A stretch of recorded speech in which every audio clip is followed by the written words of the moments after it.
Yo, what's up mga part? So, good day. So, for today's video nga po pala is magkakabit tayo ng mags decals dito kay Honda Beat ni Sir.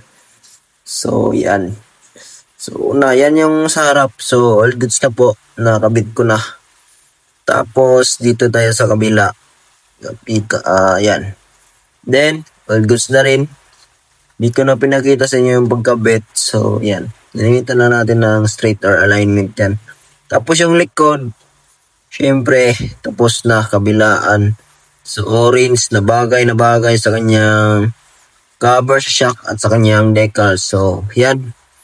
It's straight na straight. Tapos, dito, dalawang yung beat ni Sir Roger. So, pula naman tong isa.